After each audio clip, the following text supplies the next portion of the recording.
8 questions. One, PS, in your presentation, you state that the revenues up to the time you presented, 8th of April, have gone up by 3.5%. Inflation is 4.1%. So in real terms, therefore, our revenues have actually gone down in real terms if you discount inflation from the nominal growth of revenue. So in your assessment as the National Treasury, are the taxes of 2023 and last year worth it? And especially given the debate they generated, but clearly through the figures you have presented, there is actually no revenue from those taxes. Secondly, you have stated that you project the revenues as they were stated at 3.3 trillion shillings. I would want to know the kind of how much GDP are you calculating with?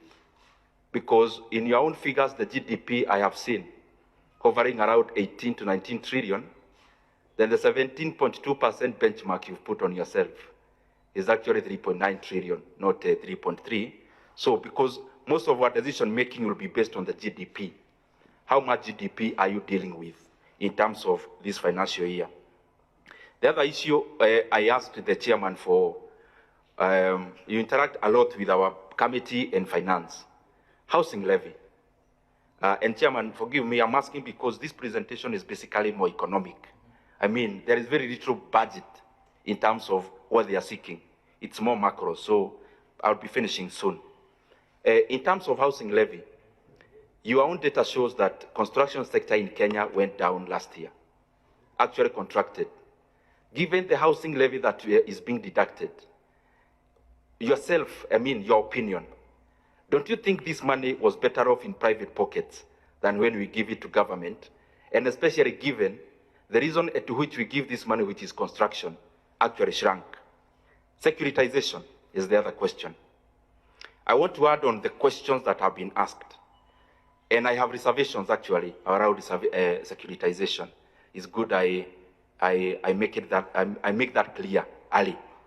One, how much money are we borrowing? Secondly, what percent, that, for what duration? By the time of maturity, how much will we have paid for the entire amount?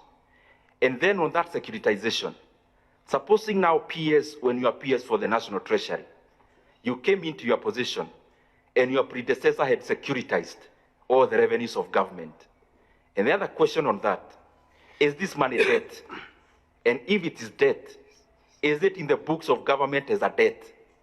If it's not a debt in your treatment, what would happen if a new CS for transport comes and issues a gazette notice that removes the 7 shillings? The fallback position is debt. And if it is guaranteed, is it in the government books? Those are the questions I'd want around securitization. As I go to the finish, today's newspaper is glaring, and if you actually go into the pages, there is an attempt to clear the air on the usage of NHIF pension money and CPF pension money in aid of infrastructural development.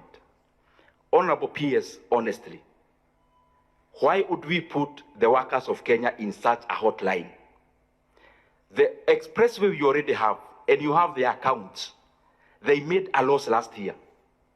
And then we are here pressuring the pension funds, and especially NSSF and PCF, to invest in a project or in nature of projects that I have shown in the past they are not attractive in terms of their commercial viability.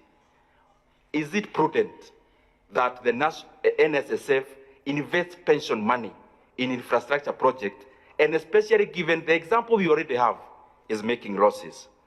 Privatization is the other one. I saw there is an attempt to privatize some of the government assets, and especially Safaricom. I would want to know what is the timeline.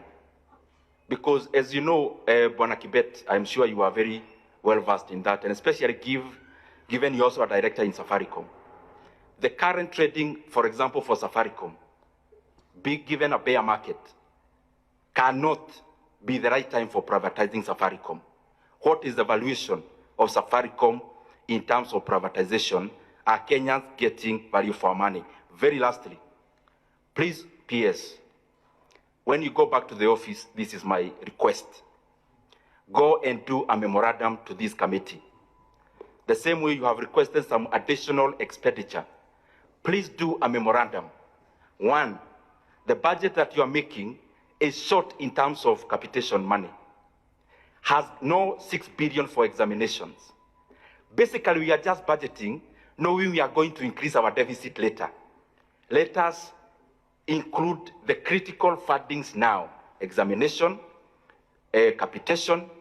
Please do a memorandum of including 3.8 billion shillings for UHC healthcare workers, Honorable PS.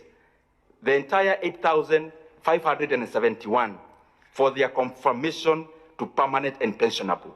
In a budget of 4.2 trillion, 3.8 trillion is barely just 1% of that money. Actually less, 0.1% of that money. And also include the amount for village elders.